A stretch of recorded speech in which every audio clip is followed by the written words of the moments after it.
welcome back again to Nettlefest. I've jumped on to do a little bit of a chat about the mythology, magic and folklore of nettle and its mentions in literature. It's a pretty ancient plant. Some people do call it a living fossil. Obviously we have got a few plants that are older. We've got horsetail, that's a vascular plant, so that's older than nettle, but yeah, it's been around for a long time. It's often called a famine food. It's really been eaten in times of hardship, and it's also been used extensively as a spring tonic in Europe, where it would be collected after a winter of eating very heavy foods, a lot of salt. It would be used to kind of flush out your system and get those fresh nutrients back in. I suggest that a lot of people could do with that all year round these days. So yeah, we've kind of got this real symbiotic relationship with nettles, humans. Humans actually, because they grow in nitrogen and phosphorus, humans actually create the conditions for nettles to thrive. I do believe they've actually found some really old settlements up in the Highlands of Scotland where there've been massive patches of nettle growing, and they've then gone to have a look and found that yeah, they were places where people did once live. And kind of on the flip side, it's also a pioneer plant, so it is a plant that helps to kind of get the soil ready, get the soil in a good condition for other species to thrive. Bramble and nettle will often colonise an area. It's almost like they're saying, don't touch us, leave us alone and we'll sort it out. So, yeah, and I mean, there's been all kinds of claims for nettle over many years. It's been literally claimed to cure almost anything. And in a way, it's right, because it's a tonic. It will be beneficial to almost all conditions. It does the housekeeping. Might be other herbs that are a bit more powerful in terms of a particular condition, but it's got that general, looking after things in the background going on. There's loads of places in the UK named after nettles. There's, I think, over 40. Nettlesworth, Nettleton, Nettlestone, Nettleham. I won't reel them all off, that'd be a bit boring. So yeah, as a permaculture practitioner, this kind of observation of the land, for practical terms, scientific terms, in what systems that you're going to put in. So I've very much got a connection to the land in that way. I'm not an actual herbalist, but we've endeavoured to learn what we can from good herbalists about our native plants. And again, when learning about herbs, there's that kind of a native plants, that kind of connection you want to get. You want to go and sit with them, really kind of, experience that connection to the land and the soil that you can only get by being out there and experiencing it. So they say that Nettlefest is magic of mothering. She's got this bounty of nutrition and offers us the building blocks really to be healthy and strong individuals.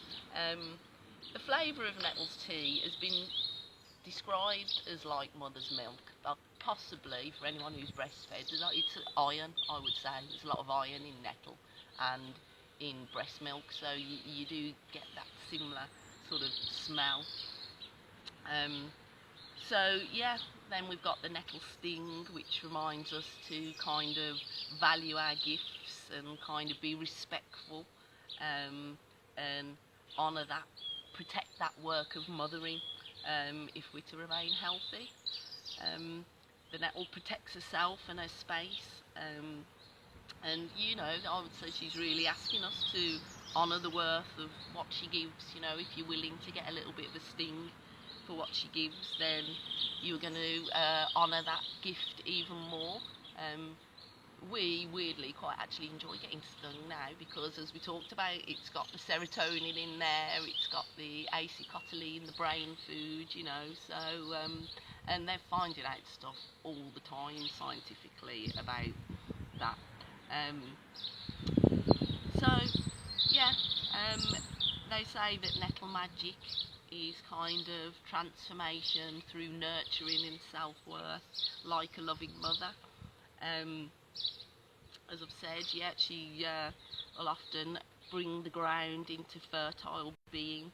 And apparently, what I haven't mentioned yet, but it does actually work to take excess of water out of the soil. So there's an affinity there with water and stress and things of a real emotional nature. There's this whole transmutation thing of nettle turning a situation that appears hard and unloving into one of fertility. We can use her to kind of remind us of our own power and shift our thoughts and our deeds into a place of nurturing, encouraging personal and environmental growth.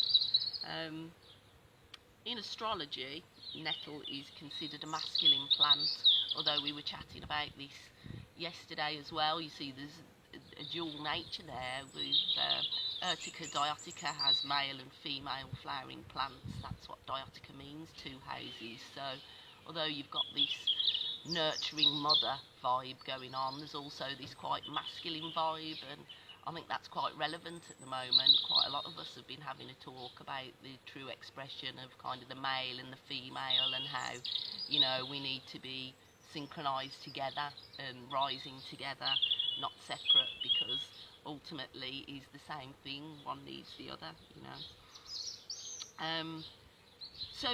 nettle's element in astrology is fire.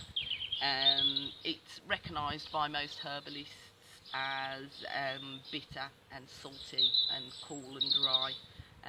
Its planetary ruler is Mars.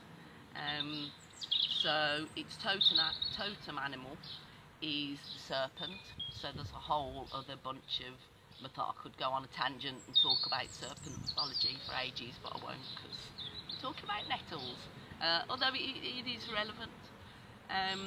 So there's a lot of, old associated kind of pagan gods. They would be Carnunus, and some of your darker Hades, Horus, Jupiter, Pluto, the lightning serpent, Thor. I really like Thor. Nettles were once associated with lightning, and the great lightning serpent was said to have imbued the nettle with some of his sting, or some schools of thought say the underworld serpent gave the plant some of his poison. So the lightning strike was seen as the fertilising power of where God enters the womb of the earth. So nettle has kind of, it's got connections on all levels, kind of above and below. Roman gypsies actually believed that nettle grew where there were passages and dwelling places of earth fairies, and it was significant among the Celts, probably because obviously it's really good for use with the hemorrhaging and stopping bleeding through wounds. So obviously in battle it would have been used quite extensively. There's quite a bit of folk magic going on around it. It was believed that if you put some freshly cut nettles under a sick person's bed, it would facilitate a rapid recovery. They were carried in the hand to ward off ghosts and evil spirits, and again dried and sprinkled around the home to keep out evil spirits.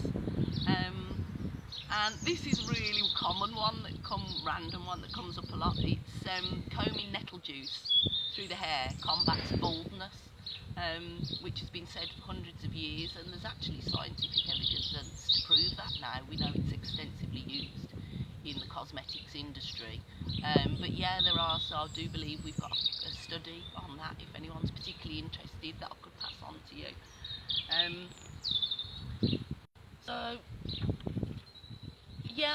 Sharon's going to be on doing a little bit of a talk about nettle flower essence later, which I'm really looking forward to, and that working with flower essences to do with emotional things is quite an important thing. So yeah, you could use a nettle flower essence. We did try some one year at Nettlefest.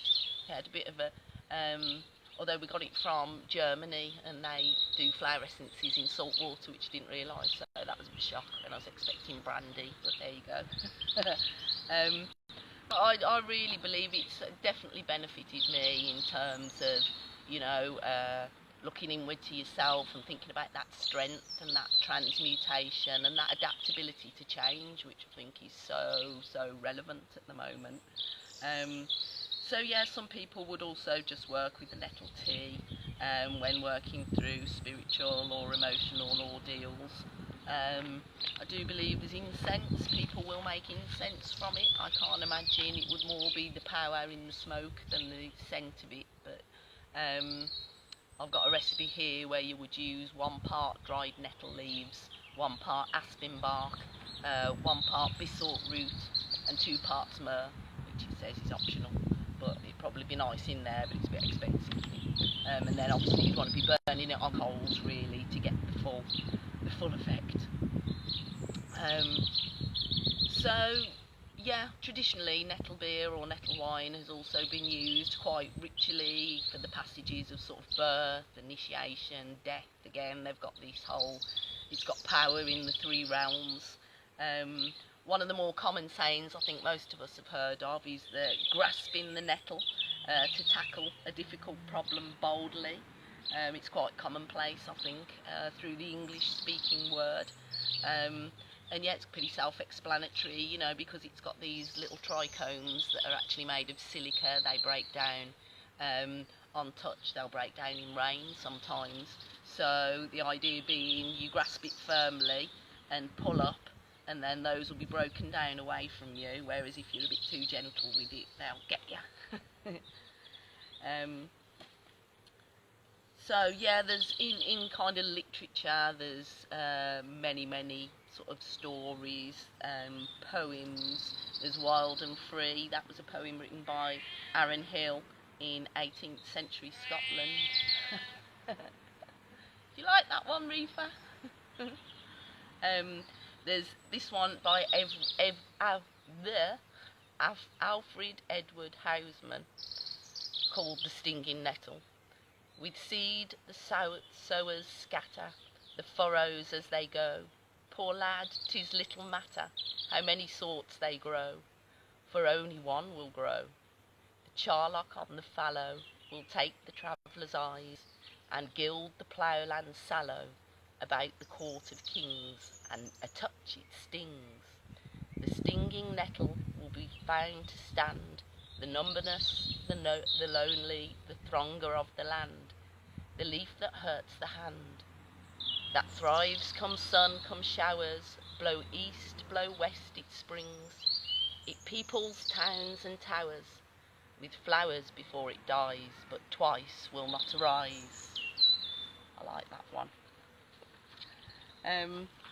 There's also quite another one a lot of people talk about is the Malaripa, I hope I'm pronouncing that right, of Tibet.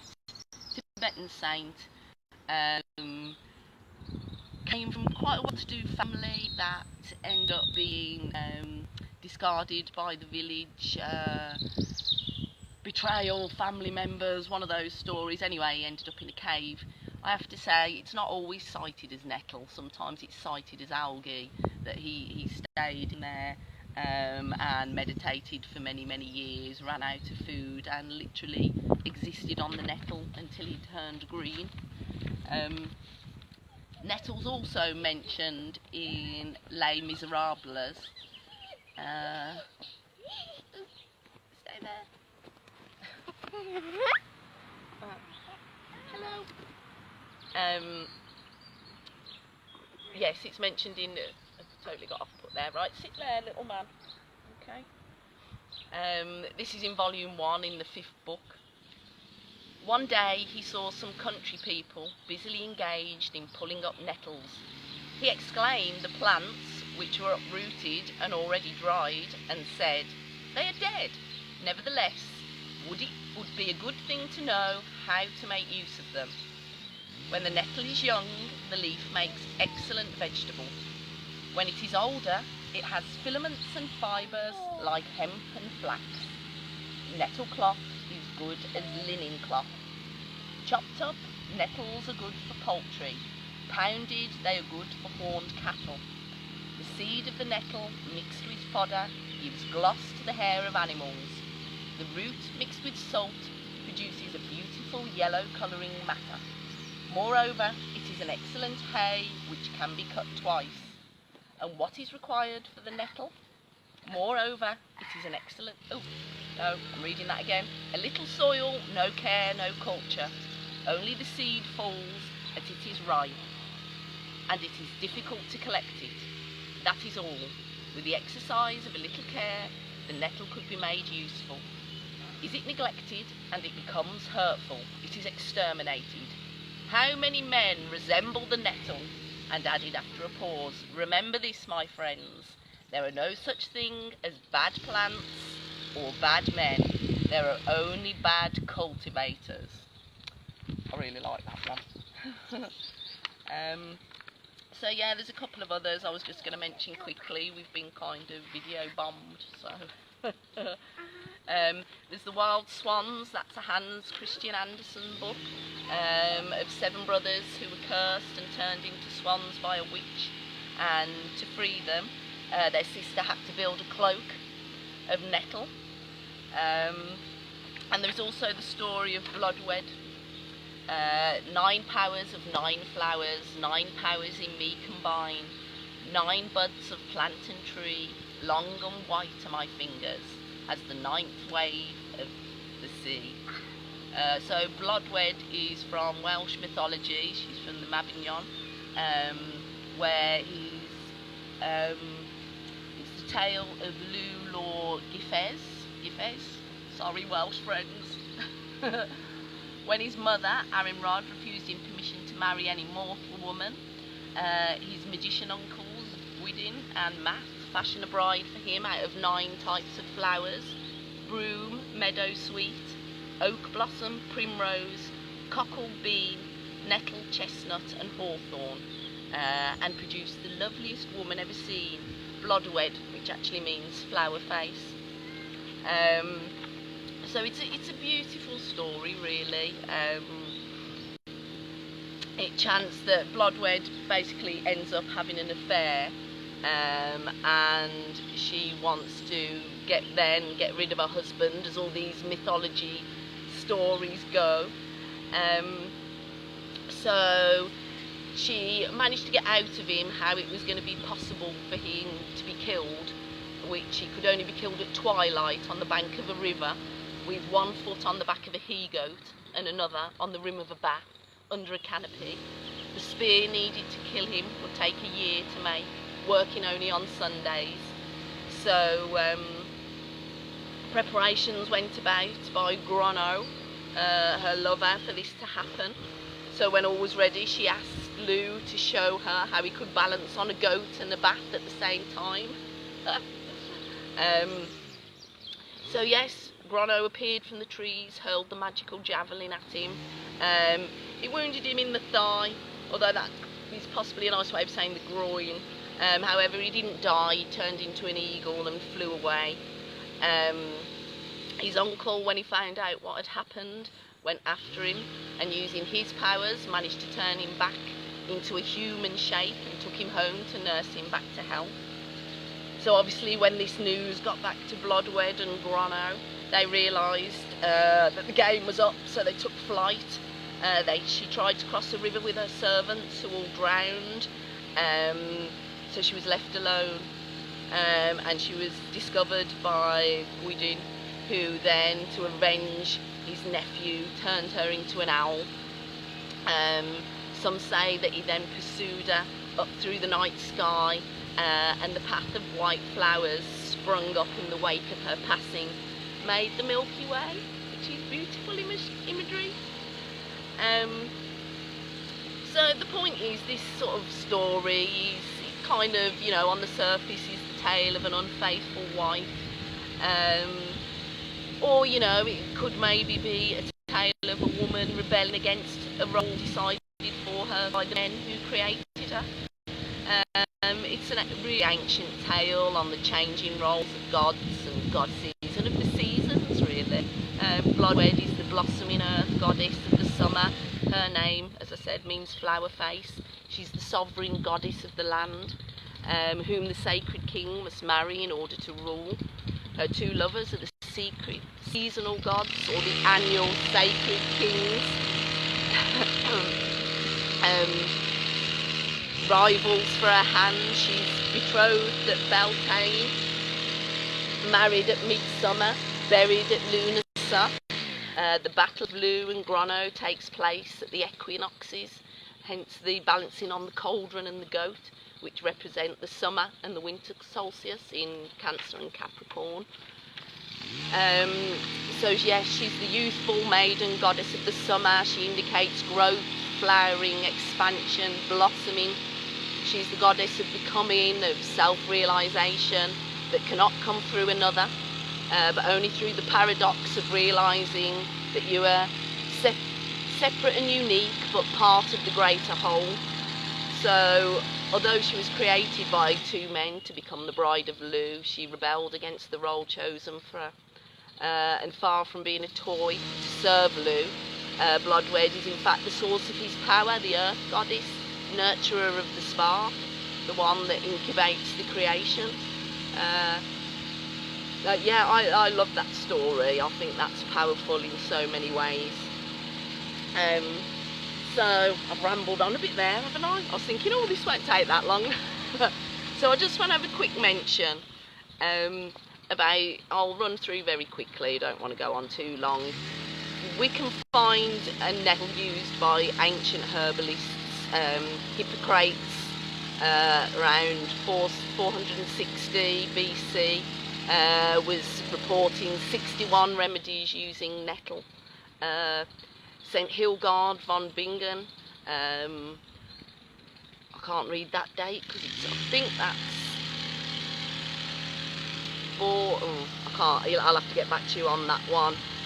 She said that if a man is forgetful and would be cured of it, let him crush the juice of the stinging nettle, add some olive oil, and when he goes to bed, let him anoint his chest and temples with it, and do this often, and his forgetfulness will be alleviated.